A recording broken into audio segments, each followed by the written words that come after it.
Estimados amigos, bienvenidos al primer programa de las tardes con Noticias 7 del 2025. Estamos con toda la energía y toda la buena vibra para llevar hasta ustedes la más completa información antes de que termine su jornada en este día lunes, deseándoles por supuesto los mejores deseos de parte de quienes hacemos este espacio para todos ustedes y sus familias y para todo el país. Que este 2025 se cumplan todas las aspiraciones personales, familiares y por supuesto para nuestro querido país. Como siempre vamos a iniciar, gracias por estar en nuestra sintonía, con el pico y placa. Póngale por favor, señor productor, póngale, estamos lunes. Lunes no pueden circular aquellos vehículos con placas terminadas en 1 y 2. No saque su vehículo desde este momento, 16 horas 4 de la tarde, hasta las 20 horas 8 de la noche. Recuerde que hay una ordenanza que se aprobó ya el año pasado, 2024, en donde si usted infringe, si usted incumple esta disposición de no circular el día que le corresponde, pues no se van a llevar su vehículo. Solamente deberá pagar la multa, pero podría usted ser sancionado 2 veces en un día. Si es que saca en un horario inadecuado en la mañana y saca otra vez en la tarde, debería pagar 2 multas. Así es que mejor evítese inconvenientes. Iniciamos. Bienvenidas, bienvenidos.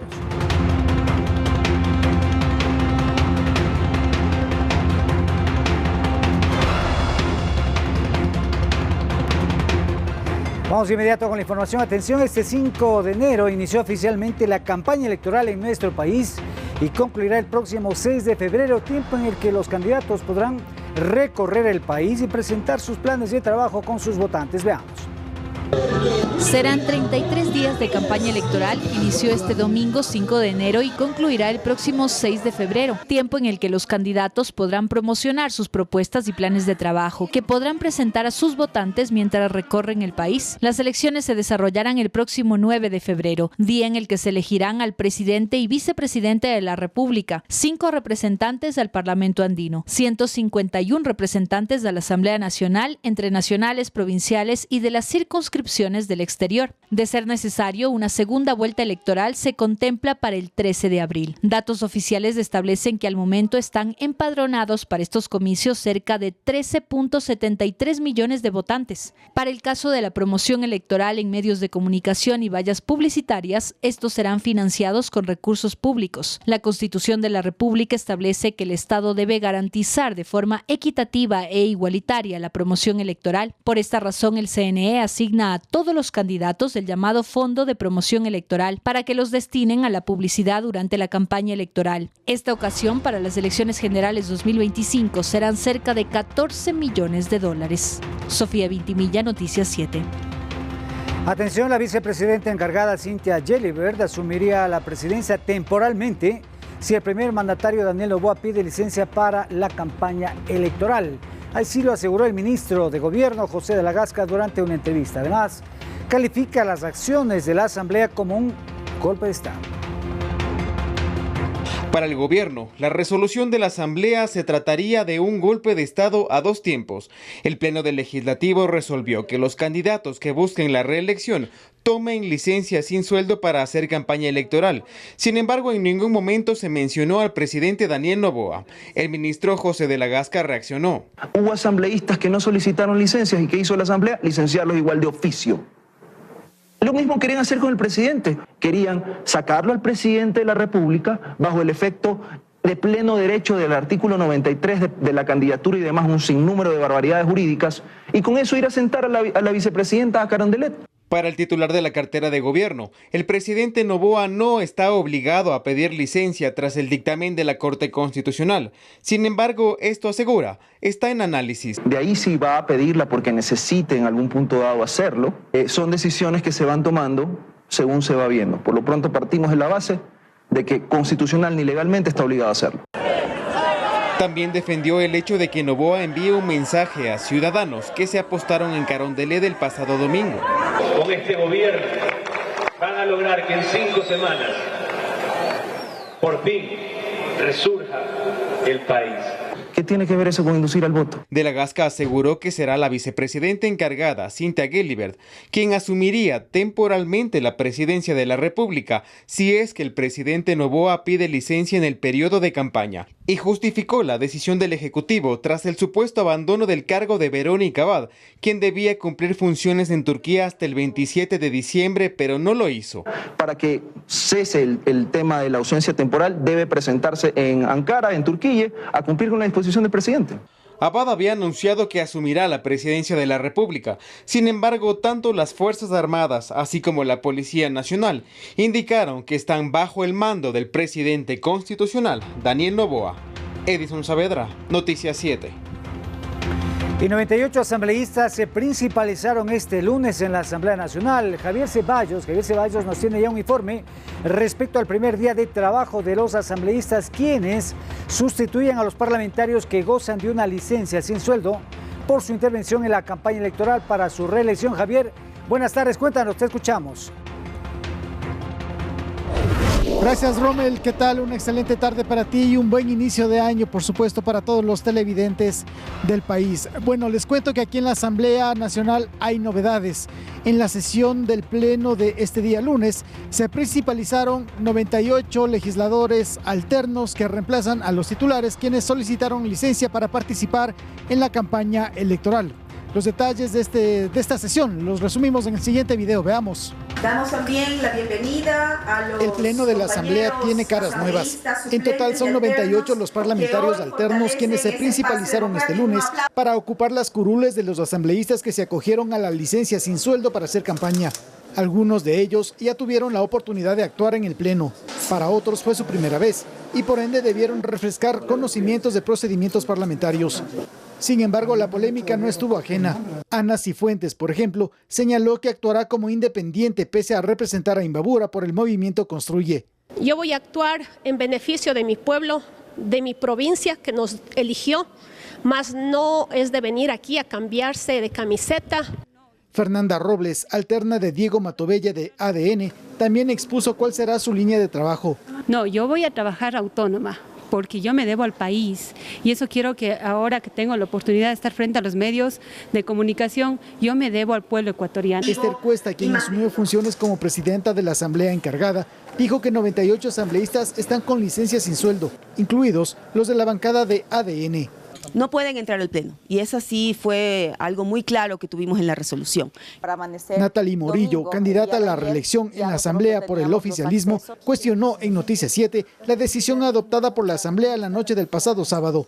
Lo que hicieron fue a nosotros bloquearnos desde la medianoche del sábado para amanecer domingo, el día de ayer. Ya nosotros no teníamos los accesos, las credenciales y tampoco podemos ingresar a la Asamblea Nacional. Y nosotros no vamos a permitir que se destruya lo que el presidente de la República ha podido realizar en todo este año de gestión. Por este cambio en la composición del Pleno Parlamentario, se mantiene suspendido el trabajo de las comisiones permanentes y ocasionales, ya que por ley un asambleísta alterno no puede asumir la presidencia ni vicepresidencia de cada una de las mesas legislativas.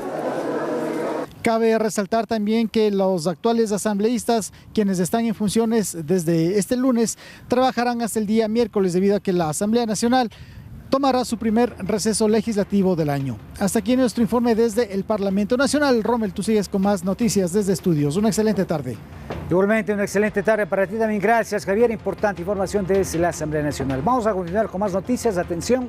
Al iniciar la primera semana laboral de este 2025, el presidente de la República, Daniel Noboa, compartió la tradicional rosca de Reyes con niños, niñas y padres de familia del espacio integral familiar de la Ferroviaria, ubicado al sur de Quito. Durante el evento, Noboa destacó el compromiso de su gobierno con la atención integral a los sectores sociales más vulnerables del país. Veamos. Si me ven, voy camino de Belén. En un ambiente festivo, el presidente de la República fue recibido con música y alegría por los niños y padres de familia del centro.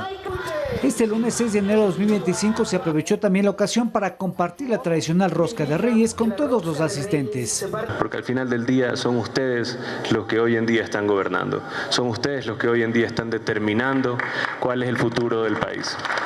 Muchas gracias, feliz Día de Reyes. El jefe de Estado resaltó el trabajo de las ministras y ministros, especialmente del Frente Social, y las inversiones realizadas en el sector, así como la proyección del trabajo para este año. Hemos hecho un trabajo titánico de varios ministerios para que se pueda rescatar esto que puede ser el corazón de la comunidad y el lugar donde cada una de las familias puede compartir, puede tener también un espacio para desarrollar cualquier actividad, si sea una actividad artística, también el cuidado de sus niños.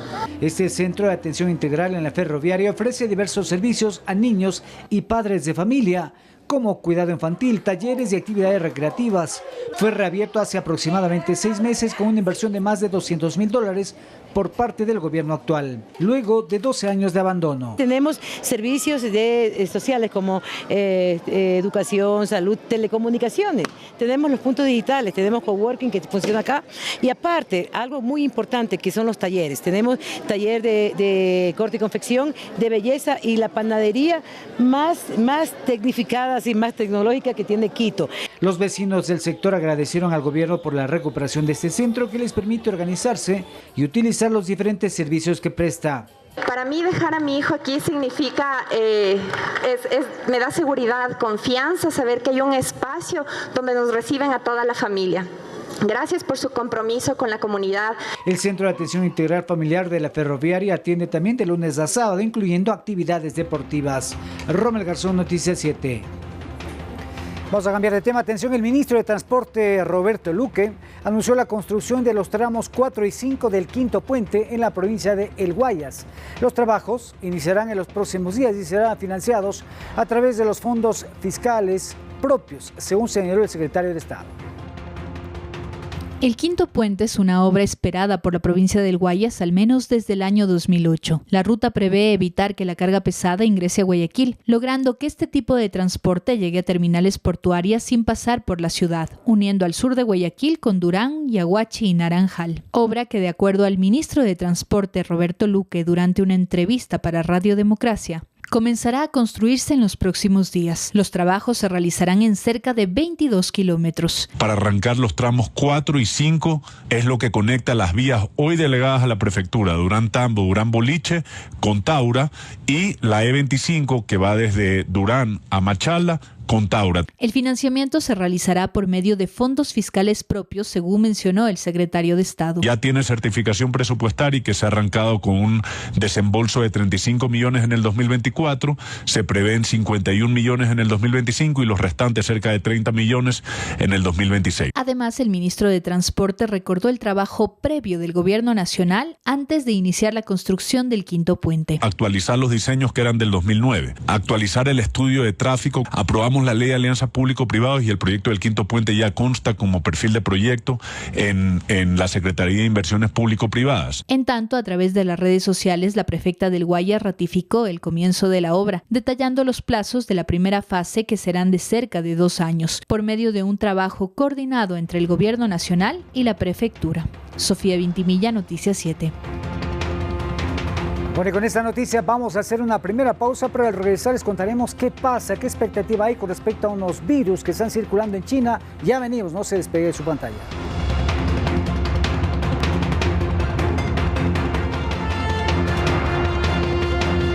Continuamos en las tardes con Noticias 7, vamos también con los análisis, vamos también con las entrevistas. Está con nosotros Osvaldo Landázuri, analista económico, con quien vamos a precisamente ver cómo cerró el 2024 económicamente hablando y cuál es la proyección que se tiene para este año 2025. Así es que bienvenido, Osvaldo, un gusto tenerlo aquí. Un gusto, Rommel, gracias por la invitación. Bueno, a ver cómo cerró el 2024, considerando que ha sido un año difícil, fue un año muy complicado en donde se recibió el gobierno, este gobierno, casi nada, casi en cero la caja fiscal y con una serie de problemas. Bienvenido. Sí, recordemos que Lasso deja un gobierno, desde mi óptica, devastado.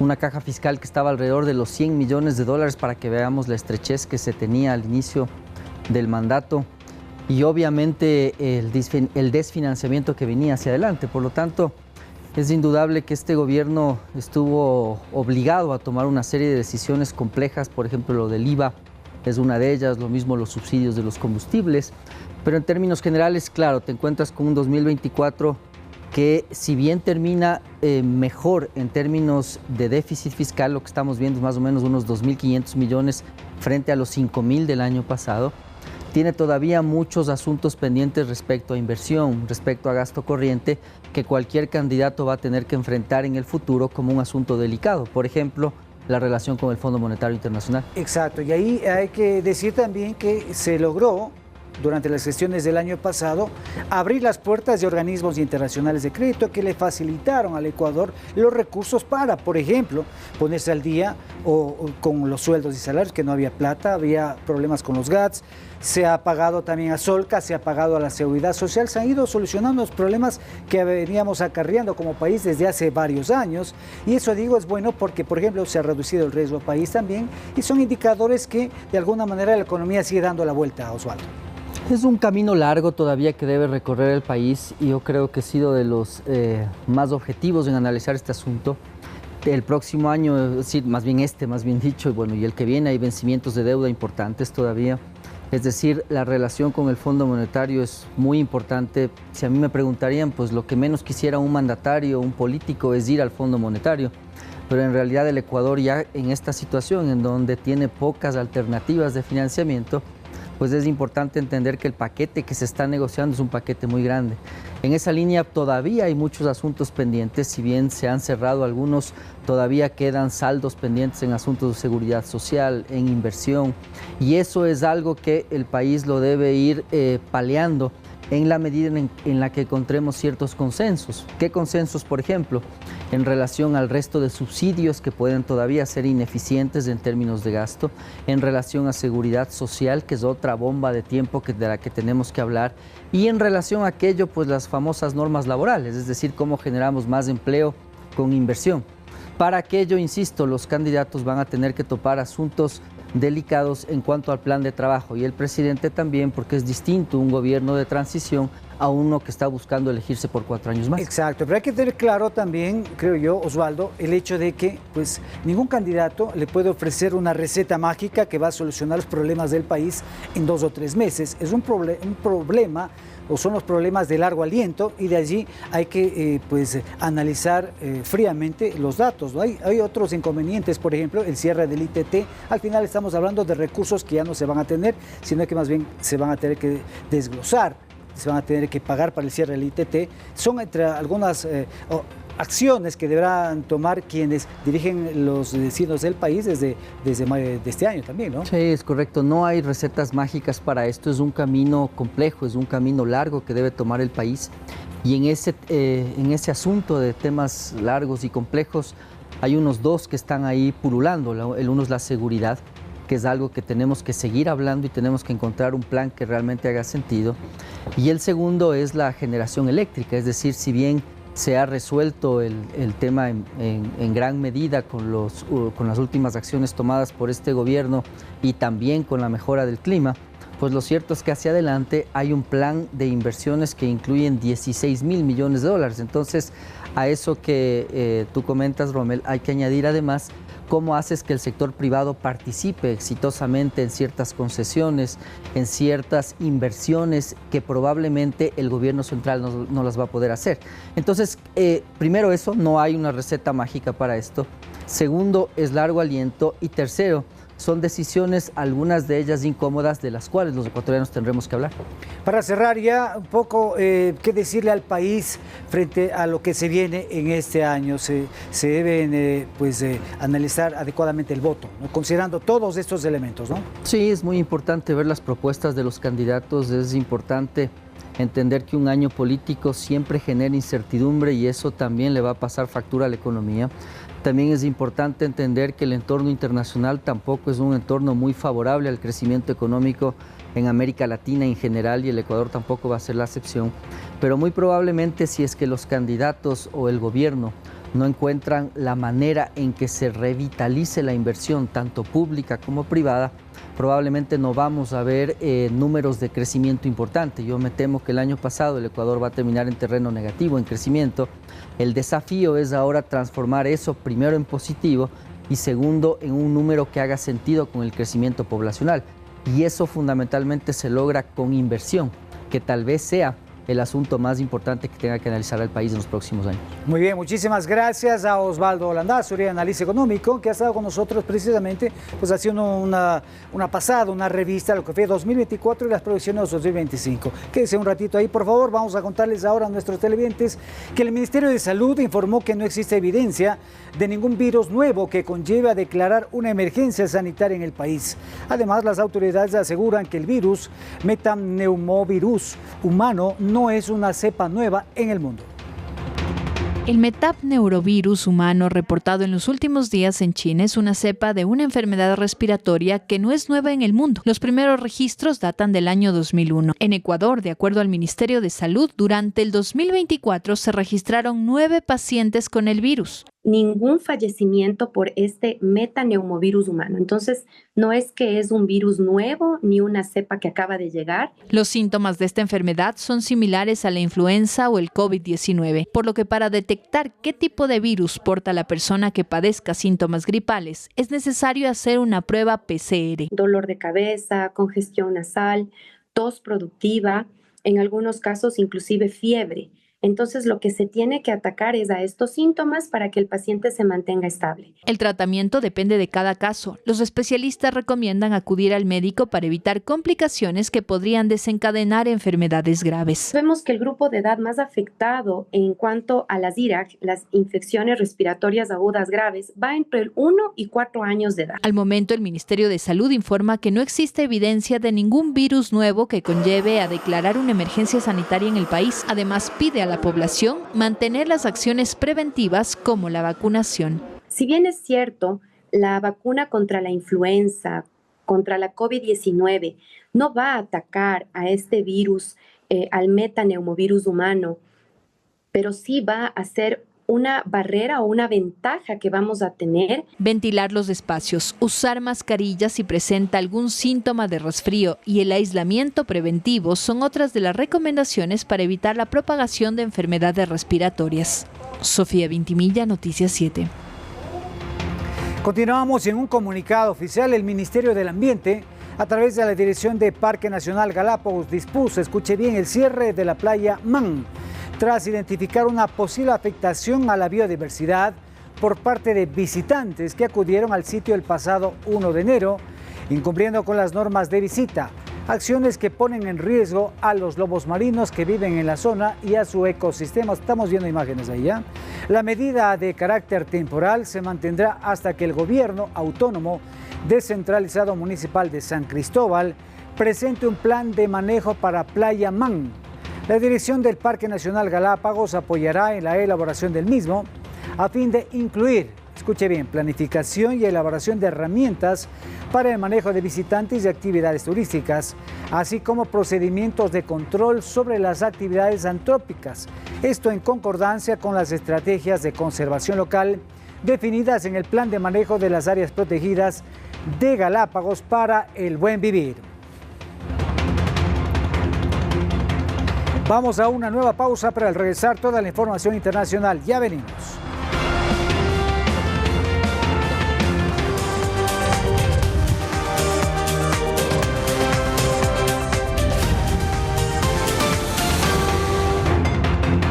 Vamos con las notas internacionales. Atención, en una rueda de prensa en Ottawa, Canadá, Justin Trudeau comunicó su renuncia al liderazgo del Partido Liberal y dijo que se mantendrá como jefe del gobierno hasta que su partido elija un nuevo líder.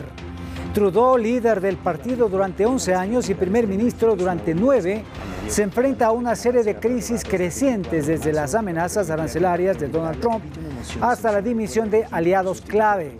El todavía primer ministro ha visto en los últimos años caer su popularidad y había recibido presiones de dentro y fuera de su partido para que se hiciera a un lado.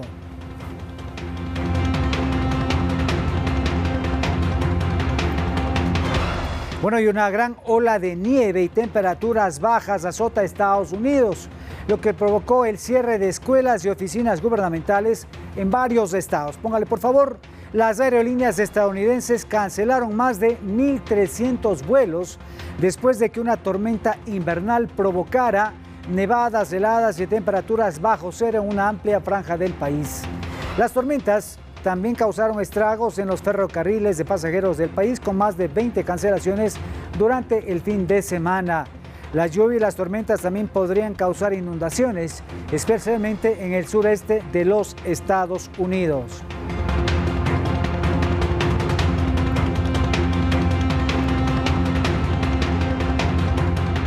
Bueno, y con esta información nos despedimos. Gracias por habernos sintonizado. Recuerde, hoy 19 horas en punto, la edición estelar de Noticias 7. Síganos en el telégrafo digital y sintonícenos, por supuesto, en Pública FM. Felicidades, Ecuador. Buenas tardes.